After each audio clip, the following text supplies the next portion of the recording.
Good morning to all my dear students. Welcome to your Hindi class. आज की हिंदी की कक्षा में आपका स्वागत है. आज हम पढ़ेंगे आपकी हिंदी व्याकरण की पाठ्य पुस्तक से पाठ 6 लिंग. लिंग अर्थात जेंडर.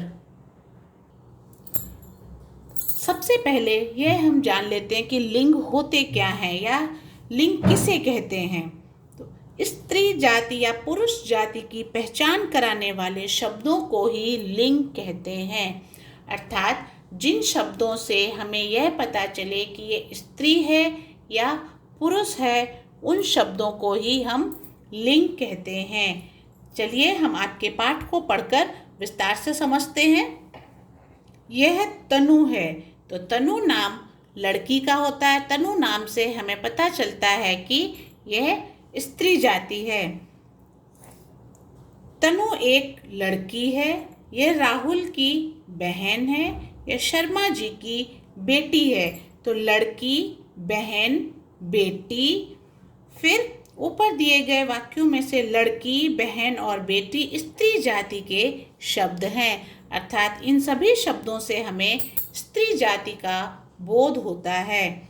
दूसरी पिक्चर एक लड़के की है. यह राहुल है. राहुल एक लड़का है. यह तनु का भाई है. यह शर्मा जी का बेटा है. तो इन शब्दों से हमें पुरुष जाति का बोध होता है या पता चलता है. तो इन शब्दों से हमें स्त्री और पुरुष जाति का भेद पता चला. लिंग भी दो प्रकार के होते हैं. एक स्त्री जाति या स्त्री जाति को स्त्रीलिंग कहते हैं और पुरुष जाति को पुल्लिंग कहते हैं. तो लिंग दो प्रकार के होते हैं. एक पुल्लिंग, दूसरा स्त्रीलिंग. पुल्लिंग में सभी पुरुष जाति के शब्द आते हैं, चाहे वो लिविंग थिंग के हो या नॉन लिविंग थिंग्स के हो.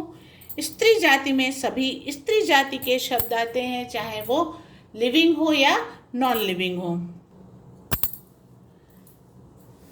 सभी शब्दों के यानी जो शब्द अगर पुल्लिंग है तो उनका स्त्रीलिंग शब्द भी होगा. अगर स्त्रीलिंग है तो उनका पुल्लिंग शब्द भी होगा. आपकी टेक्स्ट बुक में पेज नंबर 32 पर इस तरह से एक सारणी या लिस्ट या टेबल दिया गया है. उसे हम पढ़कर देखते हैं कि पुल्लिंग शब्दों के स्त्रीलिंग शब्द कौन कौन से हैं. जैसे लड़का, लड़की. तो लड़का पुल्लिंग शब्द है, लड़की स्त्रीलिंग है. इस तरफ जो शब्द दिए गए हैं वो सभी पुल्लिंग शब्द हैं और इस तरफ के सभी स्त्रीलिंग हैं.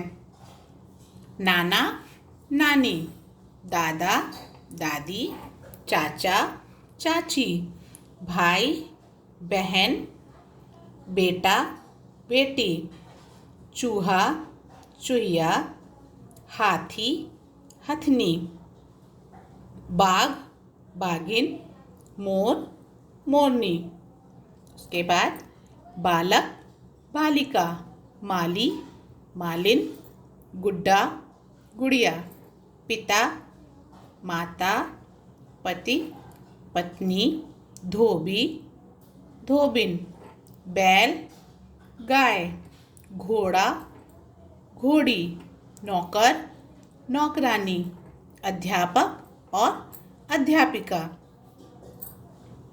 तो ये थे कुछ पुल्लिंग और स्त्रीलिंग शब्द. अगर कोई शब्द स्त्रीलिंग है तो उसका पुल्लिंग शब्द भी ज़रूर होगा और अगर कोई शब्द पुल्लिंग है तो उसका स्त्रीलिंग शब्द ज़रूर होगा. पुल्लिंग और स्त्रीलिंग दोनों एक दूसरे के पूरक हैं. अब हम आगे आते हैं. पेज नंबर 33 अभ्यास करेंगे. प्रश्न 1, दिए गए वाक्यों में सही या गलत का निशान लगाइए. जैसे मुर्गी शब्द पुल्लिंग है, तो मुर्गी शब्द देखिए, शब्द से हमें पता चलता है कि मुर्गी शब्द स्त्रीलिंग है या पुल्लिंग है. तो मुर्गी शब्द स्त्रीलिंग है, इसलिए यह वाक्य गलत होगा. हम इस तरह से यहाँ पे क्रॉस का निशान लगाएंगे. पुरुष जाति की पहचान कराने वाले शब्द पुल्लिंग कहलाते हैं. यह वाक्य सही है. माली शब्द पुल्लिंग है, जी हाँ, माली शब्द पुल्लिंग है। माली का स्त्रीलिंग शब्द मालिन होता है।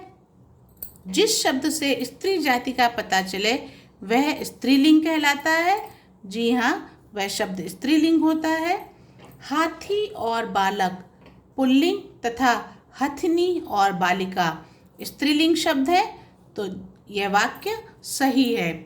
दूसरा है, सोच समझकर स्त्रीलिंग को पुल्लिंग शब्दों से मिलाइए। अर्थात यहाँ पे कुछ चित्र और उनके नाम दिए गए हैं, हमें उनके सही जोड़ों के साथ मिलाना है। जैसे पहला दूल्हा का चित्र है, तो अब दुल्हन का जोड़ा कौन होगा? दूल्हा का जोड़ा कौन होगा? दुल्हन। तो दूल्हा दुल्हन। अब अध्यापक है, तो अध्यापक का जोड़ा क्या होगा? अध्यापिका। मोर, तो मोर का जोड़ा होगा मोरनी।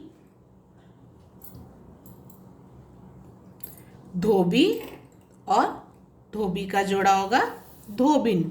इस तरह से हम उनको मिला देंगे। अगले पेज पे आते हैं, पेज नंबर 34, प्रश्न नंबर 3।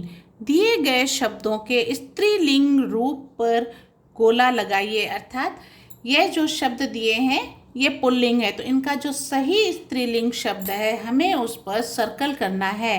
पहला हमें उदाहरण के तौर पर करके दिया गया है, दूसरा माली।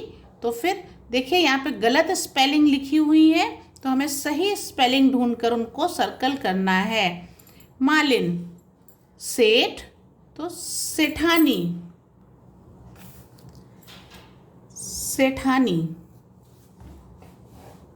दूल्हा, तो ये सब गलत स्पेलिंग है। देखिए दुल्ही लिखा है, दुल्ही, दुल्हनी, और ये है सही स्पेलिंग दुल्हन।